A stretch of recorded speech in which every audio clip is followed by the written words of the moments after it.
প্রবাসীর কোনো সুখে নাই। প্রবাসী একটা ছোট্ট রুমে, এরা 4 জনের রুমে 8 জন থাকে,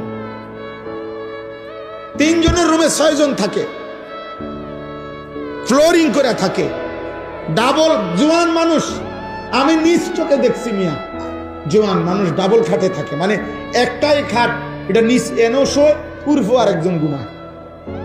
একটা মানুষের বয়স 30 বছর, এই বেচারা বাড়িতে বিল্ডিং করতেছে, অথচ সে ঘুমায় দোতলায় ওই সালের উপরে। সে মনে করে কষ্ট করে কোনো রকমে পইরা থাকি, তো যদি কোগা টাকা বাঁচে তো বাড়িতে পাঠাবো। আমার ছেলেটা বড় হয়ে যেতেছে, ওর ফর্ম ফিল আপ আছে, রেজিস্ট্রেশন আছে, ওর টাকা পয়সা লাগবে, পরীক্ষার খরচ আছে, পড়ালেখার অনেক খরচ। আমার মেয়েটা আস্তে আস্তে বড় হয়ে যাচ্ছে, মেয়েটারে বিয়ে দিতে হবে। আমার একটা পুরান ঘর, এই ঘরটা আমার নতুন করে ভাঙিয়ে একটা ঘর করতে হবে, কদ্দুর ফার্নিচার নাই ঘরে। এই স্বপ্ন দেখে দেখে দেখে দেখে আশায় আশায় বুধ বাইধা এই বেচারা আসবে 16 বছর, 32 বছর। সৌদি আরবে আমি এমন অসংখ্য প্রবাসী দেখছি, জিদ্দা থাকে 32 বছর, 28 বছর।